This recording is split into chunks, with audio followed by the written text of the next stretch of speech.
ਜੀ। ਪਾਕਿਸਤਾਨ ਟੀਮ ਤੇ ਨਹਾਇਤ ਹੀ ਇੰਨਾ ਕੁ ਅਫਸੋਸ ਹੈ। ਤੇ ਦੂਸਰੀ ਗੱਲ ਇਹ ਹੈਗੀ ਹੈ ਕਿ ਜਿਹੜੇ ਸਾਡੀ ਸਿਲੈਕਟ ਕਮੇਟੀ ਹੈਗੀ ਹੈ ਜਿਨ੍ਹਾਂ ਨੇ ਟੀਮ ਬਣਾਈ ਹੈ, ਮੈਨੂੰ ਉਹਨਾਂ ਤੇ ਵੀ ਨਹਾਇਤ ਅਫਸੋਸ ਹੋ ਰਿਹਾ ਕਿ ਐਡੀ ਘਟੀਆ ਟੀਮ ਇਹਨਾਂ ਨੇ ਰੈਡੀ ਕੀਤੀ ਹੈ ਕਿ ਸਕੋਰ ਵੱਜ ਰਿਹਾ ਬੈਟਿੰਗ ਹੋ ਨਹੀਂ ਰਹੀ। ਦੋ ਬੰਦਿਆਂ ਨੇ ਬਹੁਤ ਅੱਛੀ ਬੈਟਿੰਗ ਕੀਤੀ ਹੈ, ਉਹਦੇ ਬਾਅਦ ਪਿੱਛੇ 8 ਖਿਲਾੜੀਆਂ ਨੇ ਛੰਤਨਾ ਕੀਤਾ। ਉੱਥੇ ਕੀ ਕੀਤਾ ਉਹਨਾਂ ਨੇ?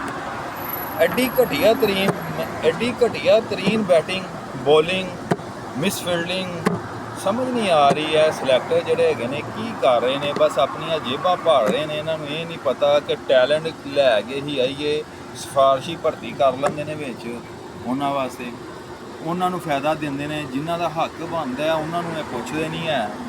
ਅਸੈਮ ਯੂਬ ਤੇ ਵੀ ਮੈਨੂੰ ਨਹਾਇਤ ਅਫਸੋਸ ਹੋ ਰਿਹਾ ਹੈ ਕਿ ਐਡੀ ਗੰਦੀ ਬੈਟਿੰਗ ਕੀਤੀ ਹੈ ਕਿ ਜਿਹਦੀ ਕੋਈ ਇੰਤਹਾ ਨਹੀਂ ਹੈ। ਪੂਰੀ ਟੀਮ ਹੀ ਫਾਰਗ ਹੈ, ਪੂਰੀ ਟੀਮ ਹੀ ਘਟੀਆ ਤਰੀਨ ਟੀਮ ਜਿਹਨੂੰ ਕਿਹਾ ਜਾਂਦਾ ਨਾ, ਘਟੀਆ ਤਰੀਨ ਟੀਮ ਏਸ਼ੀਆ ਕੱਪ ਦੀ ਪਾਈ ਗਈ ਹੈ। ਤੇ ਹਾਰਸ ਸਾਹਿਬ ਦੀ ਤੇ ਸੁਭਾਨ ਅੱਲਾ ਕਿਆ ਹੀ ਬਾਤ ਹੈ ਉਹਦੀ। ਮੈਂ ਕਹਿੰਦਾ ਉਹਦੀ ਨਜ਼ਰ ਲਾਣੀ ਚਾਹੀਦੀ ਹੈ ਸਾਨੂੰ। ਜਹਾਜ਼ ਉਹਨੂੰ ਡਾਣ ਦਾ ਪਤਾ ਹੈ, ਮਗਰ ਉਹਨੂੰ ਸਕੋਰ ਖਾਣ ਦਾ ਨਹੀਂ ਉਹਨੂੰ ਨਜ਼ਰ ਆਉਂਦਿਆ ਕਿ ਮੈਂ ਸਕੋਰ ਖਾਣੇ ਆ ਜਿੱਤਿਆ ਮੈਚ।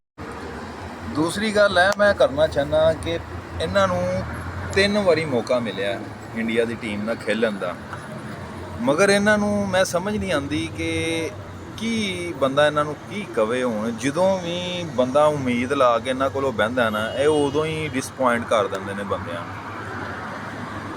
ਇਹਨਾਂ ਦੀ ਸਮਝ ਨਹੀਂ ਆਉਂਦੀ ਹੈ ਕਿ ਕੀ ਚਾਹੁੰਦੇ ਨੇ। ਜਾਂ ਤਾਂ ਇਹ ਸਾਰੇ ਆਪਣਾ ਪੈਸਾ ਚਾਹੁੰਦੇ ਨੇ ਕਿ ਸਾਨੂੰ ਮਹੀਨੇ ਬਾਅਦ ਸੈਲਰੀਆਂ ਲੱਭ ਜਾਂਦੀਆਂ ਨੇ ਜਿਹੜੀਆਂ 2-2, 4-4, 5-5, 10-10 ਲੱਖ ਸੈਲਰੀ ਹੈ, ਸਾਨੂੰ ਲੱਭ ਜਾਂਦੀ। ਸਾਨੂੰ ਫਰਕ ਕੋਈ ਨਹੀਂ ਪੈਂਦਾ, ਅਸੀਂ ਜਿੱਤੀਏ ਜਾਂ ਹਾਰੀਏ ਸਾਨੂੰ ਕੋਈ ਫਰਕ ਨਹੀਂ ਪੈਂਦਾ ਹੈ। ਕੀ ਸਮਝ ਲੱਗੀ ਹੈ? ਮਗਰ ਮੈਂ ਕਹਿੰਦਾ ਵਾਂ ਕੋਈ ਦਿਲ ਦੇ ਵਿੱਚ ਕੋਈ ਆਪਣੀ ਮੁਲਕ ਲਈ ਮੁਹੱਬਤ, ਕੋਈ ਜਜ਼ਬਾ ਵੀ ਹੋਣਾ ਚਾਹੀਦਾ ਹੈਗਾ ਵੇ, ਜਿਹੜਾ ਮੈਨੂੰ ਇਹ ਟੀਮ ਦੇ ਵਿੱਚ ਨਹੀਂ ਲੱਭਿਆ। ਉਹ ਟੀਮ ਇੱਕ ਟਾਈਮ ਤੇ ਉਹ ਟੀਮ ਸੀ ਪਾਕਿਸਤਾਨੀ ਕਿ ਜਿਹਦੇ ਕੋਲੋਂ ਮੈਚ ਜਿੱਤਣਾ ਇੰਡੀਆ ਵਾਸਤੇ ਵਕਤ ਬਣ ਜਾਂਦਾ ਹੁੰਦਾ। ਸ਼ਾਹਦ ਫਰੀਦੀ ਵੰਗਰੇ ਬੈਟ ਨਹੀਂ ਲੱਭਣੇ ਹੈ, ਅਬਦੁਲ ਰਜ਼ਾਕ ਨਹੀਂ ਲੱਭਣਾ ਦੁਬਾਰਾ, ਠੀਕ ਹੈ। ਉਹਦੇ ਬਾਅਦ ਆਪਣੇ ਬੋਲਰਾਂ ਦੇ ਵਿੱਚ ਵੇਖ ਲਓ ਤੁਸੀਂ, ਵਸੀਮ ਅਕਰਮ ਸਾਹਿਬ ਨੇ ਅਖੀਰ ਮਾਸ਼ਾਅੱਲਾ, ਮੁਹੰਮਦ ਆਸਫ ਨਹੀਂ ਲੱਭਣੇ ਉਹਨਾਂ ਵੰਗਰੇ ਬੋਲਰ ਸਾਨੂੰ, ਮੁਹੰਮਦ ਅਜ਼ਮਾਮ ਸਾਹਿਬ ਨੇ ਸਾਡੇ, ਉਹਨਾਂ ਵੰਗਰੇ ਵੀ ਸਾਨੂੰ ਬੈਟ ਨਹੀਂ ਲੱਭਣੇ, ਸਈਦ ਅਨਵਰ ਸਾਹਿਬ ਨੇ ਸਾਡੇ, ਉਹਨਾਂ ਵੰਗਰੇ ਵੀ ਬੈਟ ਸਾਨੂੰ ਨਹੀਂ ਲੱਭਣੇ ਹੈ। ਦਰਅਸਲ ਸਾਡਾ ਫੋਕਸ ਸਿਰਫ ਹੁੰਦਾ ਸਿਫਾਰਸ਼ੀ ਭਰਤੀ ਕਰਨਾ, ਟੈਲੈਂਟ ਦੀ ਕਦਰ